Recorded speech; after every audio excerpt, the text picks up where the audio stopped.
ده كفن، ده كفن، ده حتة من الكفن بتاعي، ده حتة من الكفن بتاعي. إن الحياة قليلة لذاتها والموت فيها هادم اللذات.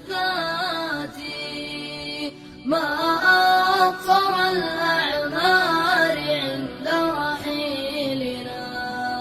حبيت ان انا اعمل لكم حاجة عملية، ان احنا ننظر ليها ونحرك القلوب. وحدوا الله وصلوا على رسول الله.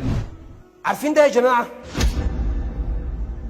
يا ريت كل واحد في المسجد كده يبص لي ويركز معايا ويستشعر كل كلمة انا هقولها له.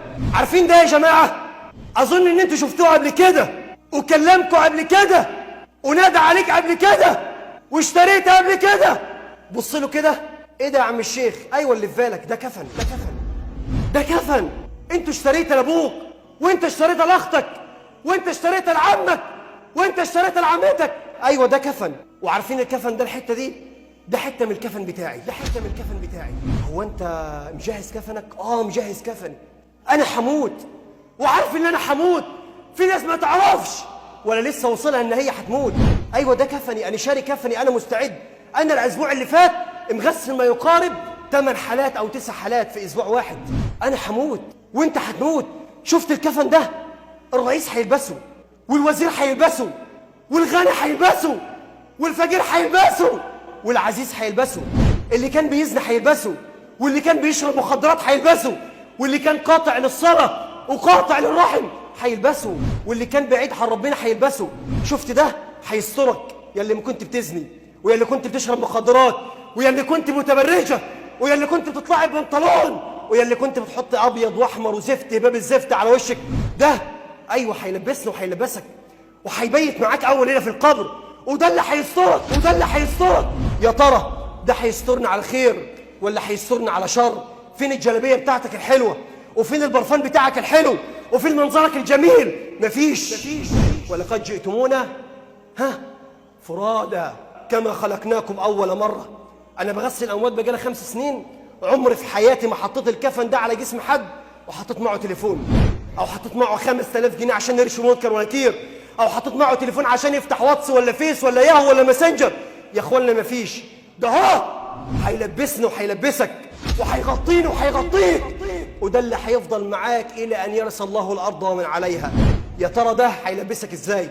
بعض الناس دلوقتي لما اختي تموت او خالته تموت او والدته تموت تيجي عند القبر، يا جماعه لو سمحتوا ما حدش يلمسها الا محارمها.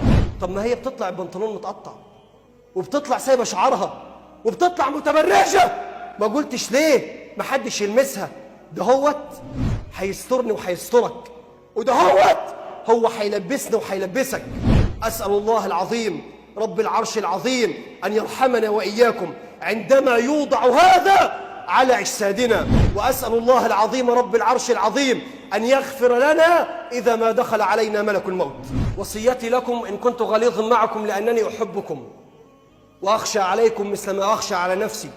كل يوم وكل ساعة وكل لحظة نسمع فلان مات، عميد عائلة فلان مات، فقيد الشباب مات.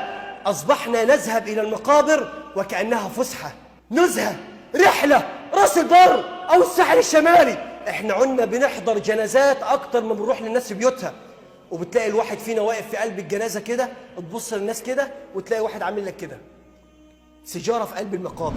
يام خلاص قلبك مات، ما عادش في تغيير. أقسم بالله كنت بحضر جنازة من فترة، أنا ماشي ورا 2، واحد بيقول للتاني إيه؟ ما تعرفش اللي حصل؟ قال له إيه؟ قال له مسكوا فلانة مع فلان. يا أخي أنت مالك؟ يا أخي أنت بين القبور؟ يا أخي أنت بتشيع واحد كان امبارح باكل وبيشرب وبيتكلم وبيضحك وبيهزر، أنت مالك؟ أنت بين القبور.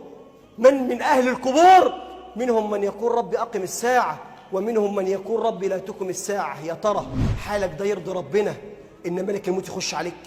حالك ده يرضي ربنا إنك تتغسل وتتكفن ويصلى عليك وتوضع في قبر المسلم لا يعرف حالك فيه إلا الله؟ إن الإنسان خلق ضعيفا. أنت مش قد ضربة واحدة من ملك من الملائكة.